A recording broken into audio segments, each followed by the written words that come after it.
नमस्कार। प्रादेशिक समाचार के साथ मैं मुग्धा तिवारी। भारतीय जनता पार्टी ने लोकसभा चुनावों के लिए आज अपना घोषणा पत्र जारी कर दिया है। इसे संकल्प पत्र नाम दिया गया है। नई दिल्ली स्थित भाजपा मुख्यालय में जारी किए गए संकल्प पत्र में एक राष्ट्र एक चुनाव, समान नागरिक संहिता और एकल मतदाता सूची का वादा किया गया है। संकल्प पत्र में भाजपा ने प्रधानमंत्री गरीब कल्याण अन्न योजना के अंतर्गत मुफ्त राशन की सुविधा को अगले 5 वर्ष तक जारी रखने की बात कही है। साथ ही आयुष्मान भारत योजना में देश के सभी वरिष्ठ नागरिकों को शामिल करने का वादा किया गया है। वहीं संकल्प पत्र में 3 करोड़ लखपति दीदी बनाने पर बल दिया गया है और पीएम सूर्य घर योजना के साथ बिजली बिल शून्य करने का वादा किया गया है। इधर कांग्रेस ने कहा है कि लोकसभा चुनाव के लिए भारतीय जनता पार्टी के घोषणा पत्र में रोजगार देने के बारे में कुछ नहीं कहा गया है। कांग्रेस की ओर से कहा गया कि न्यूनतम समर्थन मूल्य की कानूनी गारंटी देने और महंगाई कम करने जैसे मुद्दों पर भी भाजपा का घोषणा पत्र मौन है। रक्षा अनुसंधान एवं विकास संगठन डीआरडीओ और भारतीय सेना ने कंधे से लॉन्च की जाने वाली स्वदेशी anti tank guided missile weapon प्रणाली का सफल परीक्षण किया। कल राजस्थान के पोखरण फायरिंग रेंज में यह परीक्षण किया गया। एंटी टैंक गाइडेड मिसाइल का दिन और रात में कभी भी इस्तेमाल किया जा सकता है। इसमें आधुनिक युद्ध टैंक को ध्वस्त करने की क्षमता है।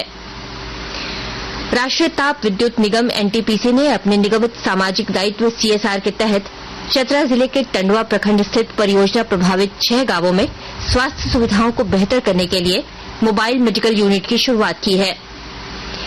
परियोजना के मुख्य महाप्रबंधक एसके पांडा ने बताया कि यह मेडिकल यूनिट अगले 3 वर्षों तक निःशुल्क स्वास्थ्य सेवा प्रदान करेंगी। कोयला मंत्रालय ने चतरा जिले के टंडवा में चल रहे आम्रपाली और मगध कोल परियोजना को 5 स्टार रेटिंग प्रदान किया है। वित्तीय वर्ष 2022-23 में इन खदानों ने लक्ष्य से अधिक कोयला का उत्पादन किया है। देश की कुल बिजली जरूरत का तीसरा हिस्सा कोयले से उपलब्ध हो रहा है। केंद्रीय कोयला मंत्रालय और कोल इंडिया ने अपनी वार्षिक रिपोर्ट में कहा है कि अगले 2 दशकों तक बिजली की जरूरतों को पूरा करने में कोयले की भूमिका बनी रहेगी। उधर देश में भी कोयला आधारित बिजली की मांग में 9.40% की वृद्धि दर्ज की गई है। पश्चिमी सिंहभूम जिले के सारंडा स्थित घाघरथी झरने को इको टूरिज्म के दायरे में विकसित किया जा रहा है। विस्तृत द्वारा दे रहे हैं हमारे संवाददाता। पश्चिमी सिंहभूम जिले के वन क्षेत्रों के कई मनोरम प्राकृतिक स्थलों को इको टूरिज्म के दायरे में विकसित करने की योजना है। इसी क्रम में एशिया के घने जंगलों में से एक सारंडा स्थित घाघरथी झरने को इको टूरिज्म के दायरे में विकसित करने का काम शुरू हुआ है। सारंडा वन प्रमंडल के द्वारा यहां पर्यटकों के लिए विशेष सुविधाएं मुहैया कराई जाएंगी। साथ ही साथ पर्यटन के माध्यम से स्थानीय लोगों को रोजगार से जोड़ने की भी योजना बनाई गई है।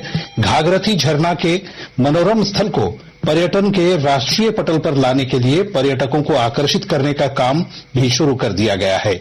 यहां कॉटेज बनाए जाने के साथ साथ अन्य आधारभूत संरचनाओं का विकास भी किया जा रहा है। दिलीप बैनर्जी, आकाशवाणी समाचार, चाईबासा। गुमला जिले के पटेल चौक से पुलिस ने 4 अपराधियों को हथियार और गोलियों के साथ गिरफ्तार किया है। जिले के पुलिस अधीक्षक शंभू कुमार सिंह ने बताया कि गिरफ्तार लोगों के पास से 3 देशी कट्टा और 12 गोलियां मिली हैं। उन्होंने यह जानकारी दी कि ये सभी पहले भी विभिन्न आपराधिक मामलों में जेल जा चुके हैं। मौसम विभाग के अनुसार राज्य के अधिकतर हिस्सों में कल से पछुआ हवा चलने के कारण मौसम का रुख बदलेगा। इस दौरान धूप तेज होगी और गर्मी का प्रकोप बढ़ेगा। ऐसे में कृषि वैज्ञानिकों ने किसानों को खेती के दौरान कई तरह की सावधानी बरतने की सलाह दी है।